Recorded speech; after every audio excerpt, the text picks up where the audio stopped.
Do goats really eat tin cans? We'll talk about that and some other belief systems in this video coming right up. Hi dreamers, Coleen here with Free Spirit.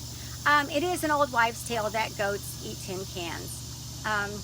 They do not eat tin cans. And if you do have somebody telling you a story that happened before the 19th century, you don't need to believe that because tin cans weren't even invented before then. Somebody maybe saw a goat just eating the label off of a can and then, spread the rumor that they ate tin cans. My goats are pretty picky. They will eat their treats, but if it comes to drinking water, they won't drink water if it has one little speck of dirt in it. Also, goats don't graze on grass. They eat sticker bushes and any kinds of bushes, tree limbs, anything like that. So if you need somebody to mow your lawn, you're better off getting a cow or a sheep. What I want to talk about today, though, is belief systems. Oh, and I just wanted to tell you, yeah, that was Titan kissing me on the lips. Isn't he a little doll? Okay, there's been a lot of talk on the internet lately, on YouTube, about belief systems, and I always kind of felt like we had been lied to growing up, but what specifically were we lied to about is what I wanted to find out. So I did a little bit of research and found out a couple things I wanted to tell you about today. With the current dumbing down of Americans, you know that a lot of people are going by belief systems, and can people use their belief systems to vote? They sure can, and it's been done. Whether the beliefs were forced on them by their parents growing up, their teachers, their peers, or shoved down their throat by the church, belief systems do exist, and they're very much out there. The belief systems are hard to overcome because it's something you've grown up believing the whole time, and when they do try to get rid of their embedded beliefs, they have the other people in the lower energy fields that are dragging them back down. Quick story I want to tell you about. When I was younger, we used to go crabbing, and this was before I was vegan and before I was woke. We would bring the crabs home in a bucket, and my dad would be cooking them, and he would take them out with the tongs and put them in the boiling water.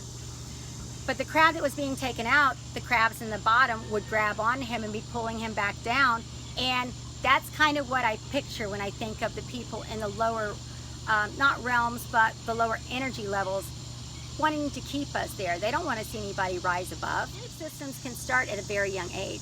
When we were young, we were like little magnets, and everything was imprinted on us. Things can be imprinted at anybody on a very young age, even animals. Let's say that you're the caregiver for either a young child or an animal. They look to you for everything. You're their whole world. They have like a picture in their brain of you, and that's what they're in love with. It's kind of like an app for love. As we got older, we were impressed upon by the voices of authority. We were taught to stand in lines, sit in the same desk every day in a row, raise our hands, lower our voices. We followed a routine, and we never did question it. Of course we didn't. We were young, and we knew that there would be consequences if we did. There were always consequences. If we did start to question something, we were known as a troublemaker, an outcast, and pretty soon we were a loner. Sadly, I see this still happening today in the workplace. How many of you lined up at a time clock today to punch your card or scan your hand? Were there consequences if you didn't punch in? What if you punched in early? What if you punched in late? Sound familiar? We think for ourselves we are deemed as troublemakers, and then we're ostracized. Why? Because those in authority don't want us to rise above them and think for ourselves, and also don't go against the grain, don't stir things up, don't make any trouble. And all too familiar, we've always done it this way. For example, people want so badly to believe in our current president since they voted for him. If they go against him now, then they're going to admit that they made a mistake in judgment. They never want to admit that they're wrong. Wouldn't it be wonderful if we could run this country on love and not ego? When we were in primary school, we went to the farm. We saw the chickens, the pigs, the cows, and the sheep. Wouldn't it have been different if we were introduced to them all by their butcher parts like we talked about in the grocery store now? Oh, there's the wings that your daddy likes to eat. There's the turkey leg that you fight over at Thanksgiving. And there's your little Christmas ham. Isn't he cute how he blows bubbles in the mud? You might want to tell him you're sorry, or better yet, just tell him goodbye now. But we didn't. We sat down, ate our Lunchables. We went home. We had pizza, pork chops, and tuna casserole. What do you believe? Milk, it does a body good? The incredible edible egg? Beef, it's what's for dinner? These were instilled in us by lobbyists who spend over $35 billion a year to persuade our wallets. Even cigarette smoking was encouraged. Only 60 years ago, R.J. Reynolds came up with a campaign saying that more doctors smoke Camels than any other cigarette. Maybe this is our mistake. We're dehumanizing doctors. We're treating them as if they're God, and we're not getting second opinions. We're not doing our own research. We're not following a plant-based diet. We're not thinking for ourselves. In order to overcome some of these things, we really have to use good sense. But there's still those people who can't think for themselves. These are the low energy, just getting through the day, trudging to work only day after day, creating their own drama from nothingness. Now, I'm not trying to knock people, but these are the ones that are in the low energy and they don't want to rise above, and they don't want to see you rise above. We've all been there, but it's time to be woke, people. That's not what this video is about. It's mostly about belief systems, and I'm just giving you examples of the things that they have taught us. They don't want us to rise up to their level. We've been programmed. We've been made to keep such busy schedules that we haven't really had time to stop and think, hey, what are we here for? What are we doing, and where are we going? We were taught to love dogs and eat pigs. Yet we euthanize animals as soon as they get older and they have an accident on the carpet. When people get older, we put them in a nursing home, slap a diaper on them, and feed them shit.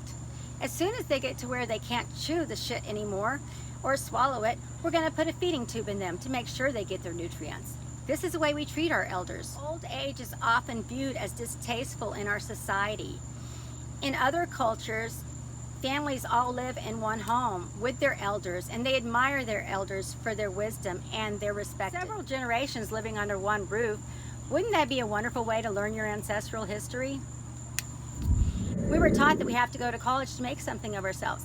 What we weren't told is that college isn't for everyone. Parents were made to feel less than if their children didn't go to college. Now, America's student debt loan is $1.2 trillion with 44 million borrowers owing about $37,000. That's a high price to pay to protect your ego. The Washington Post states that only 27% of college graduates are working in their area of study.